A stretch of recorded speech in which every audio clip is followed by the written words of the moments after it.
Hello and welcome to 9-inch Charge and welcome to the Nova Roundup. Well, Nova has come and gone and we have seen new battle tomes, new units, new Underworlds warband, new box, loads of exciting stuff to speak about, lots of cool stuff coming to the Mortal Realms. But let's have a look at all the releases set in the Mortal Realms, starting with this guy. I have to say, I didn't expect to see a brand new Mega Gargant, let alone King Brod himself. King Brod is a character that appeared in the Realm Gate Wars book, God Beasts. He is exceptionally large and strong, even for a Mega Gargant, and that crown that he is wearing is from a Maul Dragon that he killed with his bare hands. There are all kinds of amazing details on this model.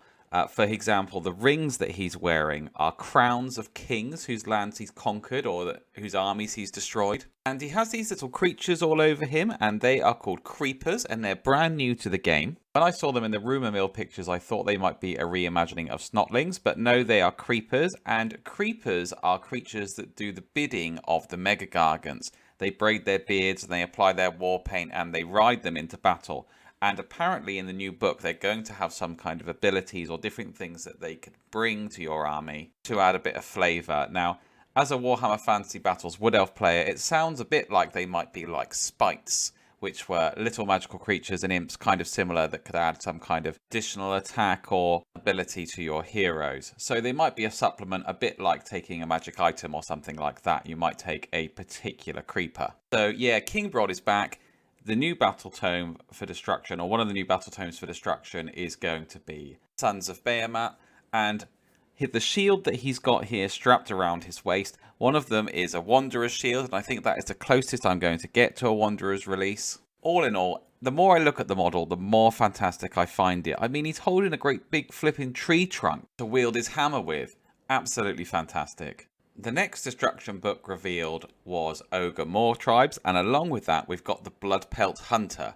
Now he's a really cool character and really interesting in himself as well, because ogres tend to generally eat everything of what they kill, absolutely devour everything, potentially leaving a bone or two, but probably still keeping them along to make some tasty soup with later on. Whereas the Bloodpelt Hunter does keep some aspects of what he kills, either as trophies or to help him. So here we can see around his waist a really useful saurian looking head to keep the bolts for his crossbow in, and across his back he's got some sort of, it looks like a polar bear's skin to protect him from the elements, and also it's probably a tasty morsel for if he's been out for a long time as well.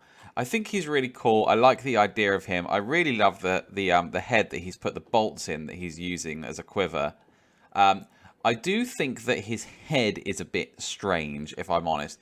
He reminds me, his facial features remind me a bit of that character from the Goonies, if I'm honest.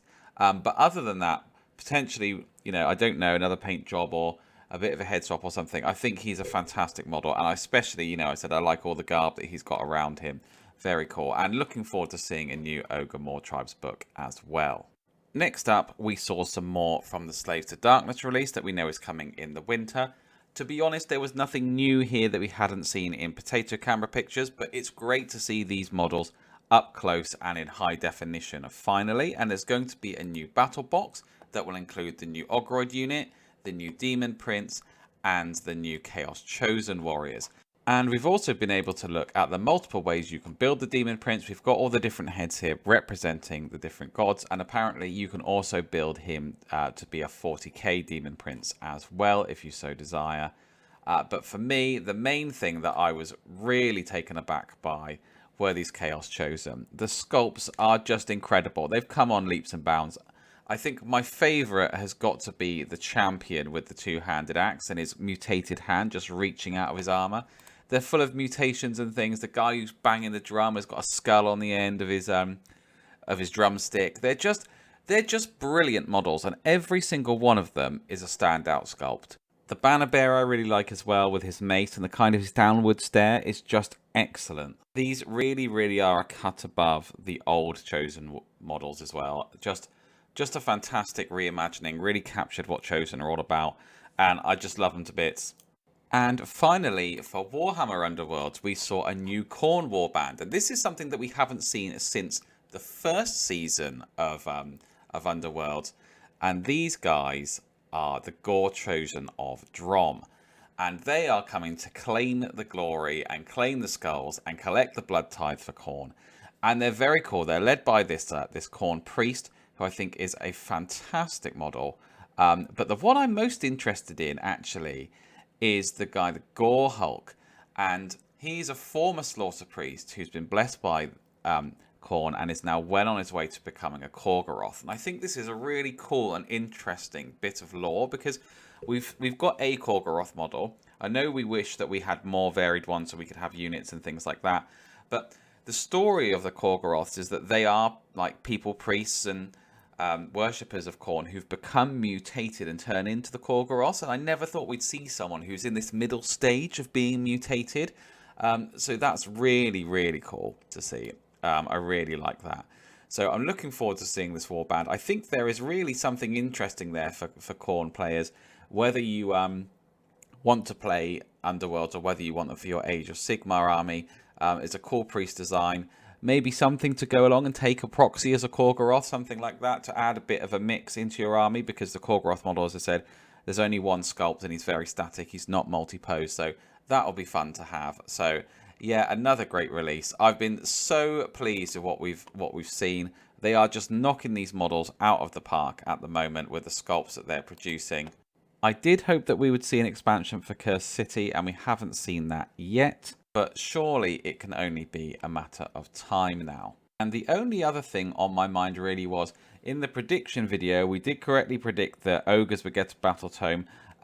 We did also say that we thought the other faction, rather than being Sons of Behemat, would be the Gloomspike Gits. And I did see something funny trending on Twitter where it's not Curse of the Bad Moon now, it's the Sad Moon, because they haven't got their Battle Tome, which did make me laugh. But overall, super, super pleased. Let me know what you think of these releases in the comments. Was it everything that you'd hoped for? Was it everything you had predicted? What do you think of these releases? Is there anything we didn't see that you were hoping to see? And how's this going to shape your army and your collection going forward? Let me know, because I love to read the comments. And make sure you've liked this video if you've enjoyed it. You've subscribed to the channel if you haven't already. And I will catch you next time.